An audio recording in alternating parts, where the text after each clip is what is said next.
എല്ലാവർക്കും പുതിയൊരു വീഡിയോയിലോട്ട് സ്വാഗതം. കുറച്ച് നാളുകൾക്ക് മുമ്പേ നമ്മൾ ശബരിമല യാത്ര പോയിരുന്നു. ആ യാത്രയിലെ വിശേഷങ്ങളാണ് നമ്മൾ ഈ ഒരു വീഡിയോയിൽ കാണാൻ പോകുന്നത്. ശബരിമലയിൽ വൻ ഭക്തജന തിരക്കുണ്ടായതോടെ ഞങ്ങൾ പമ്പ വഴി പോകാനുണ്ടായിരുന്ന പ്ലാനിൽ മാറ്റം വരുത്തി. കൂടെ ഉണ്ടായിരുന്ന ആളുകൾ കൂടെ കുറഞ്ഞതോടെ ഞങ്ങൾ പുല്ലുമേട് വഴി പോകാമെന്ന് തീരുമാനിച്ചു. അങ്ങനെ രാത്രി 8 മണിയോടെ പുല്ലുമേട് യാത്ര തുടങ്ങുന്ന വണ്ടിപ്പെരിയാറിന് സമീപമുള്ള സത്രം എന്ന സ്ഥലത്ത് എത്തിച്ചേർന്നു. സത്രം ശ്രീ സുബ്രഹ്മണ്യ സ്വാമി ക്ഷേത്രത്തിന് മുൻവശത്തായിട്ടുള്ള ദേവസ്വം ബോർഡിൻ്റെ താൽക്കാലിക ഷെഡിലാണ് ഞങ്ങൾ രാത്രി വിരിവിരിച്ചത്. സത്രം ശ്രീ സുബ്രഹ്മണ്യ സ്വാമി ക്ഷേത്രമാണ് ഈ കാണുന്നത്. ഇതിന് ഇടതുവശത്തായിട്ടുള്ള ദേവസ്വം ബോർഡിൻ്റെ താൽക്കാലിക ഷെഡിലാണ് ഞങ്ങൾ വിരിവിരിച്ചത്. ഈ ക്ഷേത്രം കഴിഞ്ഞ് താഴെ ഭാഗത്തായിട്ട് ദേവസ്വം ബോർഡിൻ്റെ താൽക്കാലിക ബാത്റൂം സൗകര്യങ്ങളൊക്കെ ഉണ്ടായിരുന്നു. ഇവിടെ നിന്നാണ് പുല്ലുമേട് യാത്ര ആരംഭിക്കുന്നത്. ഇതിന് സമീപത്തുള്ള തോട്ടിൽ നിന്നാണ് നമ്മൾ കുളിക്കുന്നത്. കുളി കഴിഞ്ഞ് ഫ്രഷായതിനു ശേഷം പരിസരത്ത് തന്നെയുള്ള കടയിൽ പോയി ചായയും ഭക്ഷണവും കഴിച്ചു. ശേഷം മുൻവശത്തുള്ള ഫോറസ്റ്റിൻ്റെ ഓഫീസിൽ പോയി നമ്മുടെ പേര് രജിസ്റ്റർ ചെയ്തു. ഇതാണ് സത്രം ശ്രീ സുബ്രഹ്മണ്യ സ്വാമി ക്ഷേത്രം. അമ്പലത്തിൽ കയറി തൊഴുതിയതിനു ശേഷം ഞങ്ങൾ യാത്ര ആരംഭിച്ചു.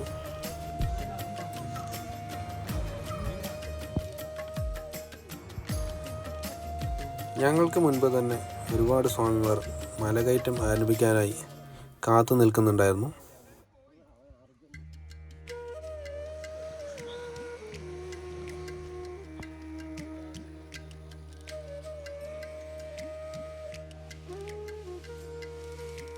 മുകളിൽ കാണുന്ന സ്ഥലത്ത് വെച്ച് താഴെ ഫോറസ്റ്റ് ഓഫീസിൽ രജിസ്റ്റർ ചെയ്ത പ്രകാരം ആളുകളുടെ എണ്ണം തിട്ടപ്പെടുത്തുകയും ശേഷം പ്ലാസ്റ്റിക് പരിശോധിച്ചതിന് ശേഷമായിരിക്കും നമ്മളെ കാടിനകത്തേക്ക് പ്രവേശിക്കാൻ അനുവദിക്കുക.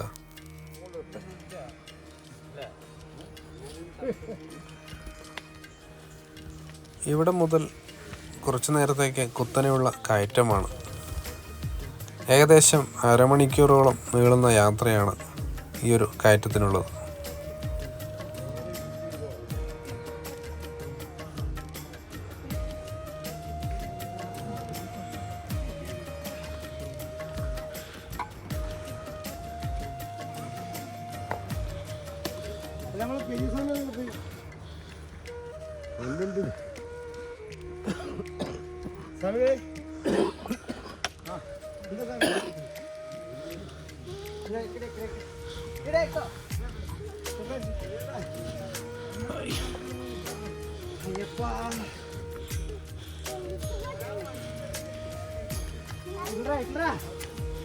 सामने इतने पता नहीं पता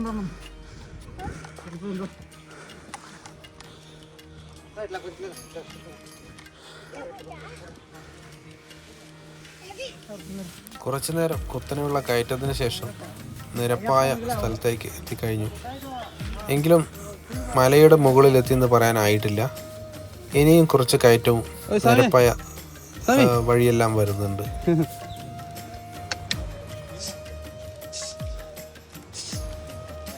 കർണാടകയിൽ നിന്നും വന്ന ഒരു കുട്ടിസ്വാമിയാണ് നമ്മുടെ മുന്നിലൂടെ പോയിക്കൊണ്ടിരിക്കുന്നത്. അവൻ നല്ല ആവേശത്തോടെ സന്തോഷത്തോടെയാണ് മല കയറിക്കൊണ്ടിരിക്കുന്നത്.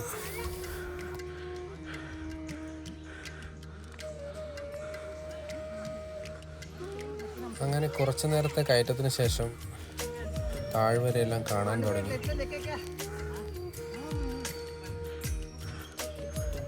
കുറച്ചും കൂടെ മുന്നോട്ട് നീങ്ങിയപ്പോൾ നല്ല ഫ്രഷ് ആനപ്പിണ്ടം കണ്ടു.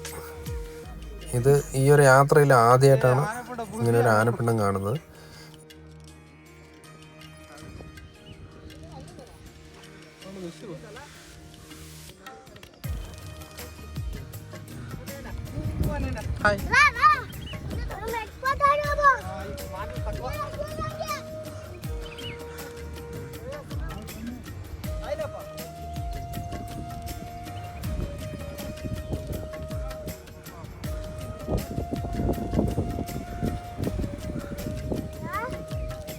ഇതുപോലെ നനവുള്ള പ്രദേശത്തൊക്കെ അട്ടശല്യം ഉണ്ടാകുമെന്ന് വിചാരിച്ചിട്ടാണ് നമ്മൾ വന്നത്. പക്ഷേ ഇത്ര നേരമായിട്ട് അട്ടശല്യമൊന്നും നമുക്ക് ഉണ്ടായിരുന്നില്ല. നമ്മൾ ആദ്യത്തെ കയറ്റങ്ങൾക്ക് ശേഷം നിരപ്പായ സ്ഥലത്തേക്ക് എത്താനായിക്കൊണ്ടിരിക്കുകയാണ്.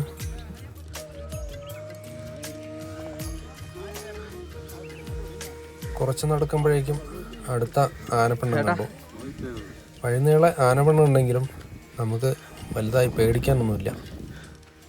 അങ്ങനെ ആദ്യത്തെ കയറ്റങ്ങൾക്ക് ശേഷം നമ്മൾ നിരപ്പായ സ്ഥലത്തെത്തി. ഇവിടെ ഒരു ഫോറസ്റ്റ് ഉദ്യോഗസ്ഥനുണ്ടായിരുന്നു. അദ്ദേഹമാണ് പറഞ്ഞത് കാലത്ത് ആനയുടെ സാധ്യത ഉണ്ടായിരുന്നു. ആ ഒരു വഴിയൊക്കെ ക്ലിയർ ചെയ്തതിന് ശേഷമാണ് നമ്മൾ ഭക്തർക്ക് നടക്കാനുള്ള സൗകര്യം ഒരുക്കിയത്. അവിടെ തന്നെ കേരള വനം വകുപ്പിൻ്റെ ചുടുവെള്ള വിതരണം ഉണ്ടായിരുന്നു. അപ്പോൾ ദാഹിക്കുന്നവർക്ക് കുടിക്കാം, അവിടെ കുറച്ച് നേരം റെസ്റ്റ് ചെയ്യാം. ഞങ്ങൾ അല്പം വിശ്രമിച്ചിട്ടാണ് അടുത്ത നടത്തം തുടങ്ങിയത്. വനം വകുപ്പ് ഉദ്യോഗസ്ഥർക്ക് വിശ്രമിക്കാനുള്ള സ്ഥലമാണ് നമ്മളിപ്പോൾ കാണുന്നത്. ഇതുപോലെ 3-4 പോയിന്റുകളിലായിട്ട് വനം വകുപ്പ് ഉദ്യോഗസ്ഥർക്ക് താമസിക്കാനുള്ള സൗകര്യവും അവിടെ തന്നെ ഭക്തർക്ക് ചുടുവെള്ള വിതരണവും എല്ലാം ഉണ്ട്. നടന്ന് ക്ഷീണിച്ചപ്പോൾ കുറച്ചിരുന്ന് വിശ്രമിച്ചതിന് ശേഷമാണ് പിന്നെ നടന്നത്. ഈ വഴി നടക്കുമ്പോൾ നമുക്ക് ഒരിക്കലും ക്ഷീണം തോന്നിയതേയില്ല. നല്ല നിരപ്പുള്ള പാത, നല്ല കുളിരുള്ള കാറ്റ്, കിലോമീറ്റർ കണക്കിന് നമ്മളെ കാഴ്ചകൾ. ഈ മലകൾ എല്ലാം തന്നെ പുല്ല് വിരിച്ച് നിൽക്കുന്നതുകൊണ്ട് കിലോമീറ്റർ കണക്കുകൾക്കപ്പുറം വരെ നമുക്ക് നല്ല കാഴ്ചയുണ്ട്. ഇതെല്ലാം കണ്ട് ആസ്വദിച്ചും കൊണ്ട് നടക്കുമ്പോൾ നമുക്കൊരു ക്ഷീണം തോന്നുന്നു പോലുമില്ല.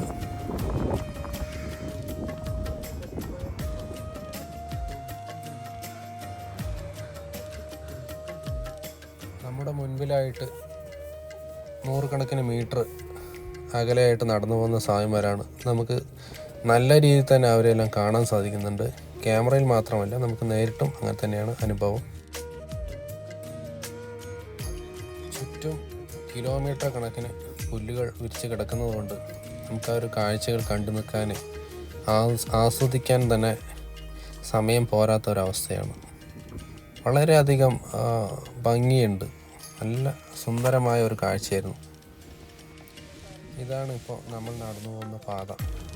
കുറച്ച് കല്ലുകളുണ്ട്, അതൊഴിച്ചാൽ ബാക്കിയെല്ലാം തന്നെ നല്ല നിരപ്പായ അധികം ക്ഷീണമില്ലാത്ത വഴിയാണ്. നമുക്ക് മുന്നിലായിട്ട് കാണുന്നത് വനം വകുപ്പിൻ്റെ വാച്ച് ടവറാണ്. ആദ്യം ഒരു വാച്ച് ടവർ കഴിഞ്ഞു. അവിടെ വെച്ചിട്ടാണ് നമ്മൾ വെള്ളം കുടിച്ചു. ഇതാ ഇപ്പോൾ അടുത്ത വാച്ച് ടവർ എത്തി. ഇവിടെ നിന്ന് വെള്ളം കുടിക്കുകയാണ്. ഇവിടെ തണ്ണിമത്തനെല്ലാം കിട്ടും. 10 രൂപ ഒരു പീസിനുള്ളൂ. അങ്ങനെ ക്ഷീണം മാറ്റി ഞങ്ങൾ വീണ്ടും നടക്കാൻ തുടങ്ങി. നടക്കാൻ നല്ല സൗകര്യമുണ്ട്, മുഷിപ്പില്ല. ആ തണ്ണിമത്തനല്ലേ.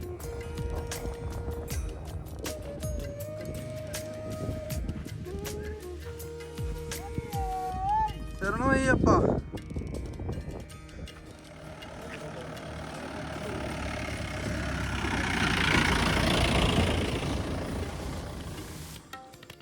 അങ്ങനെ കുറച്ച് നേരത്തെ നടത്തത്തിന് ശേഷം ഞങ്ങൾ പുല്ലുമേട്ടിലെത്തി. ഈ ഒരു പ്രദേശത്തെയാണ് പുല്ലുമേട് എന്ന് പറയുന്നത്. ഇവിടെ ഫോറസ്റ്റിൻ്റെ വാച്ച് ടവറും ചെക്ക് പോസ്റ്റും എല്ലാം ഉണ്ട്. ഇവിടെ തന്നെ മുകളിലായിട്ട് നമുക്ക് കഞ്ഞിയും മറ്റും എല്ലാം ഭക്ഷണം കഴിക്കാൻ കിട്ടും. നമുക്ക് ആവശ്യമുണ്ടെങ്കിൽ കഴിക്കാം. ഈ ഒരു പ്രദേശത്ത് വെച്ചിട്ടാണ് 13 വർഷങ്ങൾക്ക് മുമ്പ് 2011 മകരവിളക്ക് കണ്ട് മടങ്ങുകയായിരുന്ന 102 അയ്യപ്പ ഭക്തർ തിക്കിലും തിരക്കിലും പെട്ട് മരിച്ചത്. ആ ഒരു സംഭവത്തിന് ശേഷമാണ് പുല്ലുമേട് വഴി കർശന നിയന്ത്രണം ഉണ്ടാവുകയും പിന്നീട് കുറച്ച് വർഷങ്ങൾക്ക് മുമ്പ് ഈ ഒരു പാത വീണ്ടും തുറന്നു കൊടുക്കുകയും ചെയ്തത്. പല ഭാഗങ്ങളിലും ഇതുപോലെ വെള്ളം കെട്ടി നിൽക്കുന്നതുകൊണ്ട് രാത്രികാലങ്ങളിൽ മൃഗങ്ങൾ വെള്ളം കുടിക്കാൻ വരുന്ന സ്ഥലങ്ങളുടെയാണ് ഈ ഒരു പാത.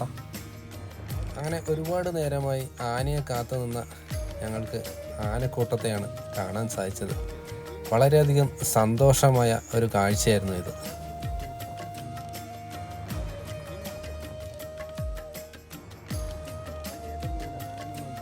അഞ്ച് വലിയ ആനയും 3 കുട്ടികളും അടങ്ങുന്നതായിരുന്നു ഈ ഒരു ആനക്കൂട്ടം. കുറേ നേരം അവരെല്ലാം കണ്ട് വിശ്രമിച്ചതിന് ശേഷമാണ് ഞങ്ങൾ വീണ്ടും യാത്ര തുടങ്ങിയത്. ഇവിടെ നിന്നും ഏകദേശം 4.5 കിലോമീറ്ററോളം ദൂരമാണ് സന്നിധാനത്തേക്കുള്ളത്. ഈ ഒരു പാത മുഴുവനും കുത്തനെയുള്ള ഇറക്കമാണ്. നമുക്ക് ഇവിടെ നിന്നും സന്നിധാനത്തിൻ്റെ ദൃശ്യങ്ങൾ ചെറിയ രീതിയിൽ കാണാൻ സാധിക്കുന്നുണ്ട്. ആ ഒരു കാഴ്ചകളെല്ലാം കണ്ടിട്ട് ഞങ്ങൾ യാത്ര വീണ്ടും തുടർന്നു.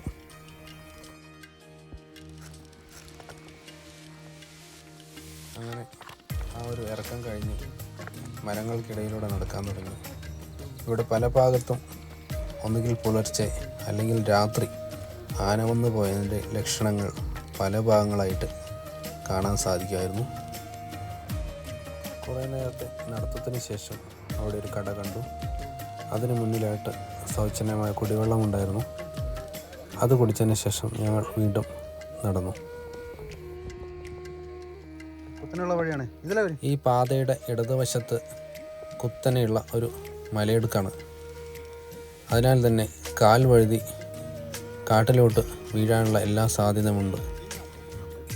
അവിടെ ഒരു ഫോറസ്റ്റ് ഉദ്യോഗസ്ഥൻ വലതുവശം ചേർന്ന് പോകുവാനായി അയ്യപ്പന്മാർക്ക് നിർദ്ദേശം നൽകുന്നുണ്ടായിരുന്നു.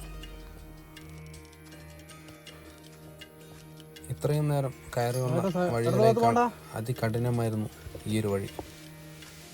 നല്ലൊരു പാതയില്ല. പോകുന്ന വഴികൾ വേരുകൾ, പാറക്കല്ലുകൾ, ഇടുങ്ങിയ വഴികൾ, അങ്ങനെ വളരെയേറെ ബുദ്ധിമുട്ടുണ്ടായ ഒരു വഴി ഈ സന്നിധാനത്തേക്കുള്ള അവസാനത്തെ ഈ ഒരു 4 കിലോമീറ്ററുള്ള ഇറക്കമാണ്. ഈ പോകുന്ന വഴിയിലുടനീളം ഈ കാണുന്ന മരങ്ങളെ പോലെ തന്നെ വളരെയധികം വലിപ്പമുള്ള മരങ്ങൾ ഒരുപാട് ഉണ്ടായിരുന്നു. ആ ഒരു കാഴ്ചകളെല്ലാം കണ്ടിട്ട് ഞങ്ങൾ ഈ ഒരു യാത്ര തുടർന്നുകൊണ്ടിരുന്നു.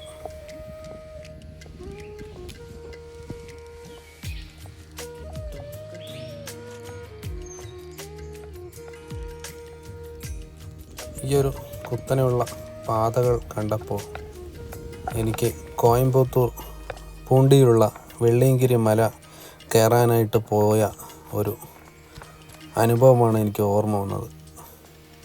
പലപ്പോഴും ഇതുപോലുള്ള വഴികളും കഠിനമേറിയ സ്റ്റെപ്പുകളും മറ്റൊക്കെയാണ് ആ ഒരു മലകയറ്റത്തിലുണ്ടായിരുന്നത്.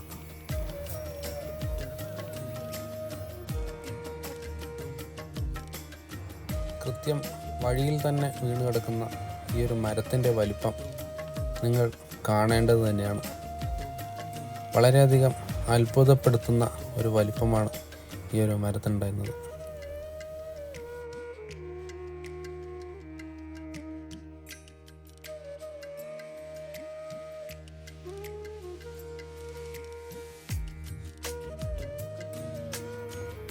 ഈ പ്രദേശമാകെ കരിയിലകൾ വീണ് കിടക്കുന്നതുകൊണ്ട് അടിക്കാടുകൾ നല്ല വ്യക്തമായി തന്നെ കാണാമായിരുന്നു.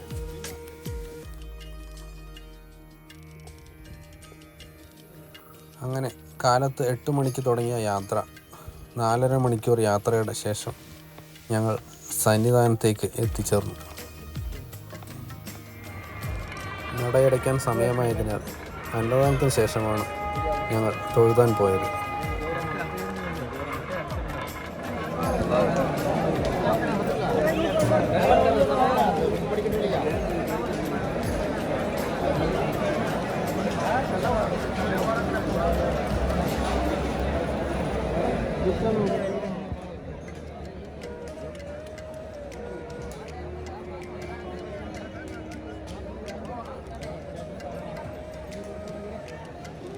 അത്യാവശ്യം തിരക്കുണ്ടായിരുന്നെങ്കിലും 3:30 മണിയോടെ ഞങ്ങൾക്ക് ദർശനം ലഭിച്ചു.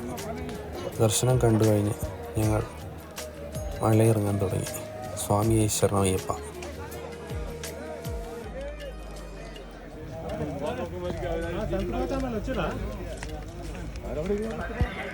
ആചാരങ്ങളും അനുഷ്ഠാനങ്ങളും കൃത്യമായും പാലിക്കുക.